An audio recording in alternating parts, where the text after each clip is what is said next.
Terima kasih kesempatan yang diberikan kepada saya. Perkenalkan, nama saya Dea Putri Pantolondo dengan NIM 23012088. Saat ini saya akan melakukan presentasi makalah saya yang berjudul mengelompokkan gagasan-gagasan atau ide bisnis, mengidentifikasikan peluang-peluang bisnis, melakukan riset pasar sebagai suatu peluang, melakukan pengelolaan peluang pasar. Dan kita masuk pada penjelasan materi yang pertama, yaitu mengidentifikasi dan menilai peluang bisnis.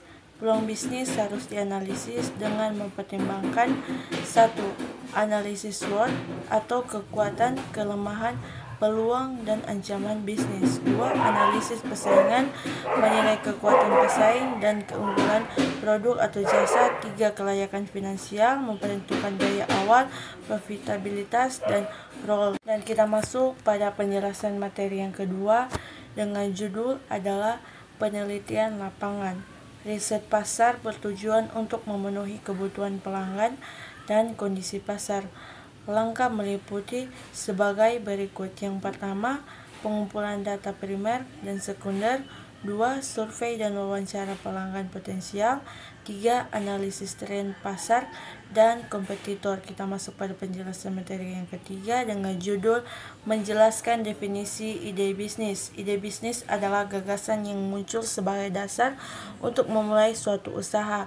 Ide bisnis dapat berasal dari berbagai sumber seperti pengalaman pribadi, kebutuhan pasar, tren industri, atau inovasi teknologi. Dan kita masuk pada penjelasan materi yang ketiga, yaitu mengidentifikasi sumber-sumber ide bisnis. Beberapa sumber ide bisnis yang dapat diidentifikasi antara lain: yang pertama, kebutuhan pasar menyesuaikan dengan permintaan dan kebutuhan konsumen. 2. Masalah yang belum terselesaikan, menawarkan solusi atas masalah yang dihadapi masyarakat. 3. Tren dan inovasi, mengikuti perkembangan zaman dan teknologi. Dan yang keempat, pengalaman pribadi, mengembangkan ide berdasarkan pengalaman sendiri. Dan kita masuk pada penjelasan materi yang keempat, yaitu menjelaskan pentingnya membangun ide bisnis. Membangun ide bisnis yang kuat sangat penting agar usaha dapat bersaing dan berkembang di pasar.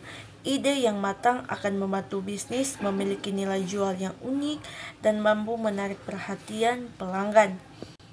Kita masuk pada penjelasan materi yang kelima, yaitu menyaring ide bisnis hasil identifikasi. Potensi pasar. Yang pertama, keunikan produk dan jasa, kemungkinan keberlanjutan usaha, modal, dan sumber daya yang tersedia. Kesimpulan dari presentasi ini adalah mengembangkan ide bisnis yang baik membutuhkan proses yang sistematis, mulai dari mengidentifikasi sumber ide, menyaring, hingga menilai peluangnya melalui riset pasar. Pengelolaan peluang bisnis dengan strategi yang tepat akan meningkatkan peluang keberhasilan dalam dunia usaha. Sekian presentasi saya hari ini. Bila ada kata yang kurang, saya mohon maaf, dan terima kasih.